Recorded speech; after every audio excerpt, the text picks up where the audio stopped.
मोठ्या आणि लहान पापांनी ग्रस्त असलेल्या सर्वांना भक्तीने स्नान करून सर्व पापापासून मुक्त करणारी, उत्तर प्रदेशात मोठ्या पापांचा नाश करणारी ज्याप्रमाणे गंगा नदी, त्याप्रमाणे दक्षिणेकडील मार्गावरील सर्व देव साधू संत जिची पूजा करतात, स्वतः शिवशंकर जिचे पाणी पितात आणि एका आख्यायिकेनुसार उमा आणि शंकर यांच्या तपश्चर्या साधनेतून जेव्हा भगवान शंकरांना घाम येतो तेव्हा त्या रुद्रदेहातून जिची उत्पत्ती होते ती नदी म्हणजे नर्मदा मैया.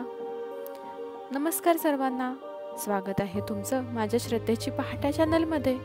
आपल्या भारताची आध्यात्मिक सांस्कृतिक परंपरा प्राचीन आहे.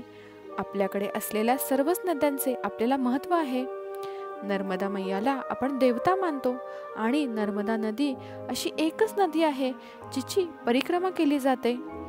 आज आपण या व्हिडिओच्या माध्यमामधून प्रदक्षिणेचे संपूर्ण रहस्य जाणून घेणार आहोत, त्यामुळे हा संपूर्ण व्हिडिओ नक्की बघा. नर्मदेच्या काठापासून एका काठाने उगमापर्यंत व दुसऱ्या काठाने उगमापासून मुखापर्यंत काही विशिष्ट बंधने पाळून पायी नर्मदा परिक्रमा केली जाते. नर्मदा नदी अमरकंटकमध्ये मैकल पर्वत रांगांमधून उगम पावते. अमरकंटकमध्ये एक तलाव आहे ज्यातून ती वाहते, परंतु ती एक विशिष्ट नदी आहे, कारण शास्त्रानुसार हे सिद्ध झाले आहे की गंगे स्नान केल्याने, सरस्वतीचे स्मरण केल्याने आणि यमुनेचे पाणी पिल्याने माणसाला मोक्ष मिळतो. त्याचप्रमाणे नर्मदेचे केवळ दर्शन घेतल्याने देखील लोकांना तोच लाभ मिळतो. नर्मदा परिक्रमा अतिशय खडतर 3500 किलोमीटर अंतर असलेली परिक्रमा आहे. तिथे लागतो आपल्या शारीरिक मानसिक क्षमतेचा कस आणि त्याचबरोबर श्रद्धेचा देखील. परिक्रमा नर्मदेचीच का?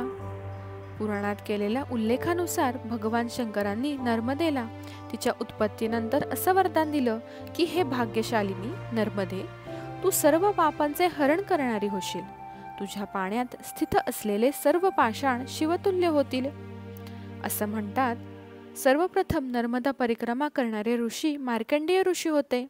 यांची माहिती किंवा यांचा उल्लेख माझ्या मागील व्हिडिओमध्ये झालेला आहे. त्यानंतरच नर्मदा परिक्रमेला सुरुवात झाली. नर्मदा नदी विविध भौगोलिक परिस्थितीतून मध्य प्रदेश, महाराष्ट्र आणि गुजरात या राज्यातून प्रवास करते. नदीकाठच्या प्रवासाचा मार्ग आव्हानात्मक असतो. कधी कधी ती परिक्रमावासियांना खोल जंगलातून घेऊन जाते, तर कधी कधी सपाट मैदानाने घेऊन जाते. परिक्रमेदरम्यान आयुष्य सूर्योदय ते सूर्यास्त या दोन दररोज घडणाऱ्या अत्यंत महत्त्वाच्या घटिकांमध्ये मानले जाते, कारण सूर्य उगवला की जिथे आहोत तिथून तीरावरून चालायला सुरुवात करायची व दिवसभर जमेल तेवढं आपल्या वेगाने चालत राहायचं. सूर्य मावळला की मात्र थांबायचं. जर तुम्ही परिक्रमा करायचा विचार करत असाल तर एवढंच लक्षात ठेवा की नर्मदा मैया कुणाला उपाशी ठेवत नाही, ठेवलं तर भुकेची जाणीव ठेवत नाही. श्रद्धेनं राहावं, माईला सर्व काळजी आहे. परिक्रमेचा सार म्हणजे कमीत कमी भौतिक संपत्तीसह प्रवास सुरू करणे, अज्ञात मार्गावरील कोणत्याही आव्हानांना तोंड देण्यासाठी देवी नर्मदेवर अढळ विश्वास ठेवणे. तिच्या इच्छेनं जे काही मिळेल ते प्रेमानं घ्यावं. ती सुखात ठेवते, त्यामुळे निश्चितच परिक्रमा करावी. जर तुम्ही परिक्रमा करणार असाल तर ह्याच्या पुढील माझे व्हिडिओ नक्की बघा.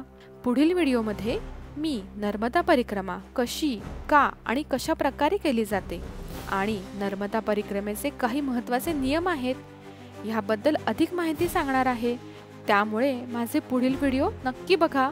आणि जर का माझ्या चॅनलवर नवीन असाल तर माझ्या चॅनलला लाईक, शेअर, सबस्क्राईब नक्की करा. आणि हा माझा व्हिडिओ बघितल्याबद्दल धन्यवाद.